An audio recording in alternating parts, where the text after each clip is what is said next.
m'appelle Chris. Je suis résident au foyer de Vitemer. Actuellement, on est dans la salle de réunion et on va aller visiter le foyer de Vitemer.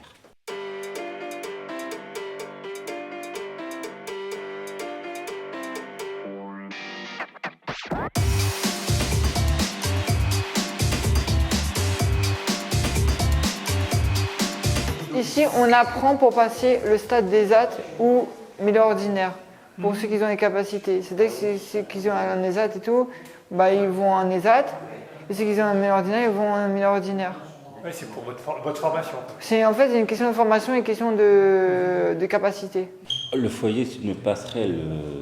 On n'est pas là, on reste pas ici tout le temps. On sait qu'ici, il y a des jeunes, mais on ne sait pas exactement ce qui se passe, combien de temps et quelle est un peu la fonction. Quoi. Et ça nous donne des clés. Normalement, on reste que en 5 ans dans le foyer, ou un peu moins si il réussit dans son projet. Il peut partir.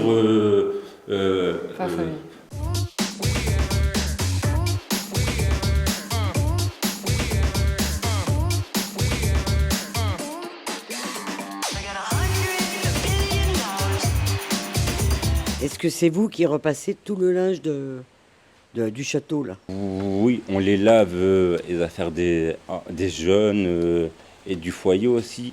Et aussi d'un autre foyer qui s'appelle le foyer de Bouglini aussi.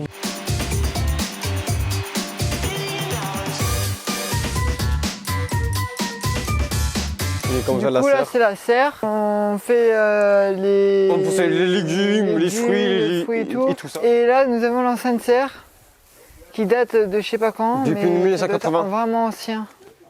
Mais c'était avant Depuis que le foyer soit 1980. créé. Au départ, le lieu a été mis en vente par les propriétaires.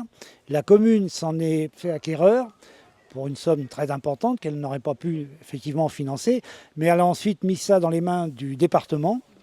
Et c'est une société du département, Aménagement 77, qui a pris en main l'aménagement de l'ensemble, c'est-à-dire la création de la voirie parce qu'elle n'existait pas, il a fallu abattre des arbres pour créer cette route, le parc, et puis de vendre des terrains en privatif. La mairie avait donc demandé que soit conservé particulièrement le fameux escalier en chêne massif qui est à l'intérieur, ainsi que certaines pièces comme la pièce de réunion avec la cheminée, etc., de façon à ce que le château, entre guillemets, ne perde pas son âme, comme on dit, qu'elle la garde. Le château était une propriété effectivement privée, qui a servi pendant la guerre. Il y avait ce qu'on appelle la commandanture allemande qui était dedans, puisque quand on a fait le terrassement de la voirie derrière, on a retrouvé des caisses de munitions.